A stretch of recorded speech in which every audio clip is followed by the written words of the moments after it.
struck it on goal! That's a beauty! Andrea Pirlo's made it 2-0. Before tactics became algorithms, before football was measured in XG and pressing intensity, there was a man who seemed to move slower than time itself.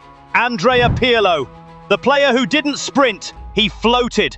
He never shouted, he never chased. He simply waited, like an artist waiting for silence before the first brushstroke. How much have you enjoyed playing alongside Pirlo? I really enjoyed it, and I think he's a class act. His passing, his appreciation is second to none. His quality, his free kicks. And when the world around him exploded in motion, Pirlo painted calm into chaos. In an era obsessed with power and speed, he was rebellion made elegance. While others broke the lines, he bent them, softly, deliberately, with the weight of someone who understood that football was not war, but composition. He played like a conductor, not a soldier. Troppo poco, sono cresciuto, sono diventato uomo. Every pass a sentence, every pause a philosophy. Pirlo didn't dominate through force, he ruled through rhythm. Born in Brescia, Italy, he wasn't built for the modern game. Too slow, too quiet, too thoughtful. Inter Milan tried to make him an attacking midfielder, a position that suffocated his genius. He was a misplaced note in the wrong symphony. Then came Carlo Mazzoni, the man who moved Pirlo backwards.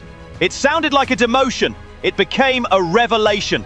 From that moment, Pirlo became the Regista, the deep-lying playmaker, a position that didn't exist until he defined it. From deeper on the pitch, he could finally see everything. The geometry, the flow, the heartbeat of the game. Where others saw opponents, he saw possibilities. He didn't look for space, he created it. And suddenly, the boy who was too slow started making the fastest decisions in football. He made running obsolete. His passes traveled before defenders even realized danger existed. By the time you looked up, the ball was already gone. A thread through 10 players, a whisper of genius disguised as simplicity. He made the extraordinary look inevitable. To watch Pirlo was to feel time slow down. He wasn't playing the same game as everyone else. He was narrating it. The ball obeyed him not out of power, but out of trust. And that trust built empires. At Milan, he became the silent heartbeat of the golden era. Behind Shevchenko's runs, Kaká's magic, Maldini's leadership, there was always Pirlo, a quiet metronome setting tempo to destiny. Champions League nights under the San Siro lights felt orchestrated. The crowd roared, Pirlo whispered, and somehow his whisper was louder. He wasn't chasing highlight reels, he was building memory. Every free kick, every assist, every still frame was an argument against chaos. But time moved on, faster, louder, greedier. Football traded subtlety for speed. The world that once needed Pirlo began to forget how to understand him. Because when football accelerates, elegance disappears first. And so, slowly, the most beautiful version of the game began to fade. Yet his legacy remains, not in statistics, but in silence, in the moments between touches, in the proof that genius doesn't need volume. He was not the fastest, he was not the strongest, but he may have been the truest. Next, we'll step into the years when Pirlo ruled Europe, when the world watched a quiet man control empires with nothing but vision, timing, and the courage to do nothing when everyone else did everything. At AC Milan, Pirlo found his orchestra. Behind him, Gattuso's fire. Beside him, Seedorf's elegance. Ahead, Kaká's chaos. And in the middle of it all, the man who made everything breathe. He didn't shout orders, he guided rhythm. When others sprinted, he paused. When others hesitated, he trusted instinct. The pitch was his chessboard. Every move calculated 3 passes ahead. Football, at its best, isn't about force, it's about timing. And Pirlo mastered time. He played not against opponents, but against the future, predicting it before it arrived. Every match was a test of patience. He waited for the game to reveal its weaknesses, and when it did, his right foot became prophecy, a curved ball between 2 defenders, a diagonal switch that flipped the entire system upside down. Carlo Ancelotti understood what he had, not a midfielder, but a thinker, a philosopher in boots. He built the team around Pirlo's silence, and suddenly, the world realized that calm could be terrifying. Milan became poetry with structure, a mechanical ballet where Pirlo was both composer and performer. Every goal began as a whisper from his boots, a slow build, a heartbeat, a release. And when the San Siro erupted, he was already walking back, expressionless. Job done. He wasn't playing to impress, he was playing to understand, to make football logical in a world addicted to chaos. In 2006, the world saw what Italy had always known.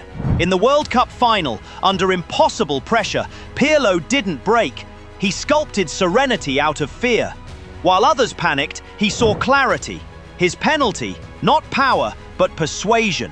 Calm under the weight of a nation. The numbers said little, but the eyes saw everything. He didn't just control games, he hypnotized them. Opponents stopped pressing him because pressing Pirlo meant chasing ghosts. His passes weren't just decisions, they were declarations of intelligence. He proved that control was an emotion, not a statistic. And no one embodied it like him. When Milan conquered Europe in 2003 and 2007, Pirlo was the invisible MVP. While names like Kaká or Inzaghi filled the headlines, Pirlo's fingerprints covered every build-up, every breath between the goals. Even his mistakes felt deliberate, as if he was testing the limits of perfection itself. He didn't fear failure because he didn't measure success in applause. He measured it in peace. And that's what separated him. While modern players fought adrenaline, Pirlo mastered oxygen. He breathed before he passed, he paused before he destroyed, and somehow that pause terrified the world. His legacy was more than titles. It was a philosophy.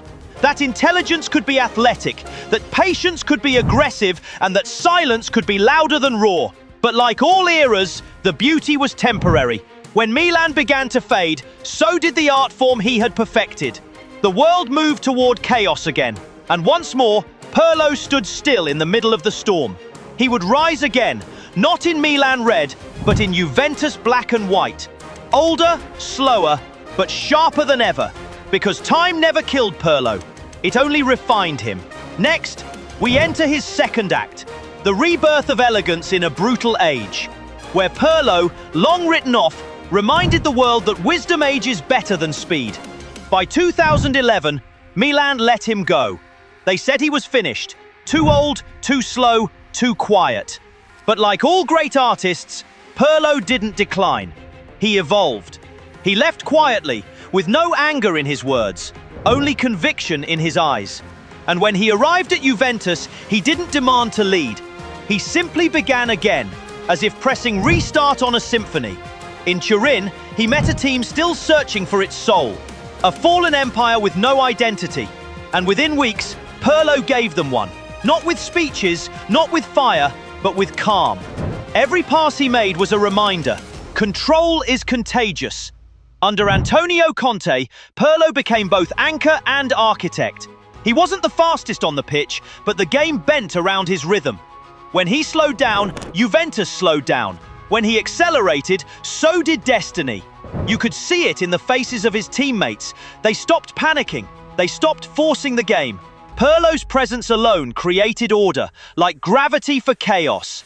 2012, Juventus versus Napoli. Pirlo steps up for a free kick. The world already knows what's coming. The goalkeeper knows, the defenders know, and yet, they can't stop it. The ball curves like poetry written in air. It doesn't explode, it floats.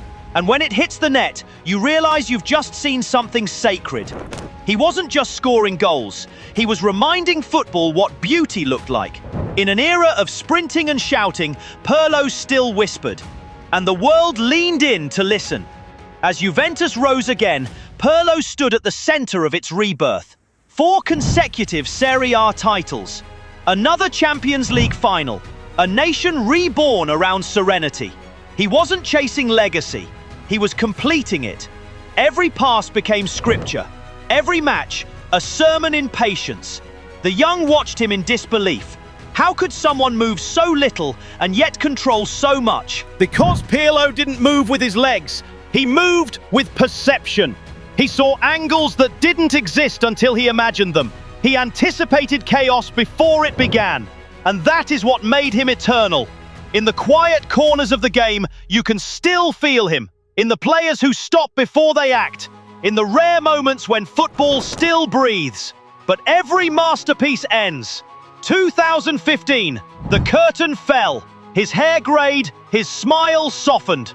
He left Europe for America, and the symphony faded into memory. Yet somehow, it didn't feel like an ending. It felt like the world had lost a language. Because when Pirlo stopped playing, football didn't just lose a player.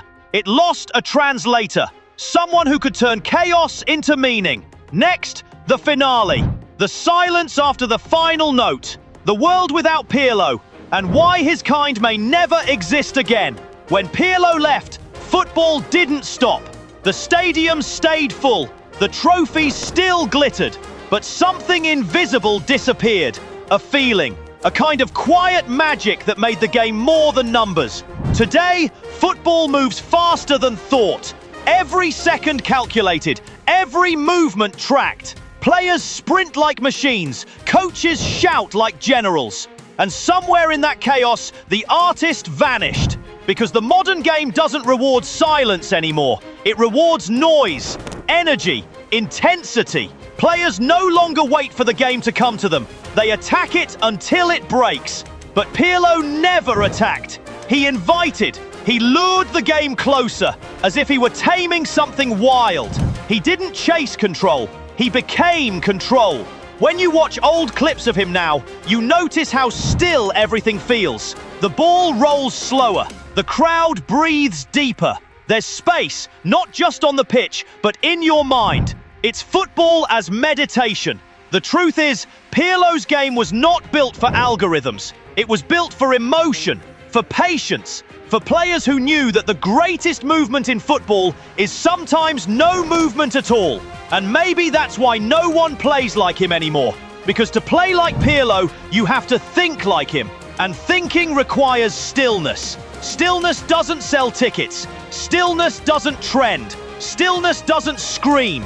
It whispers. But every once in a while, a player tries. A midfielder lowers his shoulders, turns slowly, and lets the world move around him. And for a split second, Pirlo returns. Not in flesh, but in feeling. He became more than a player. He became an idea. The idea that football is not chaos. It's art disguised as chaos. That the pitch is not a battlefield. It's a canvas. And the ball, if treated with respect, will always tell the truth.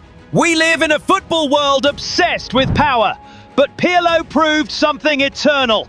That grace is also a form of dominance. That a soft touch can wound harder than a tackle. That silence can echo louder than applause. He didn't fight time, he danced with it. And when his era ended, he didn't fade, he transcended. Because true art doesn't retire, it lingers.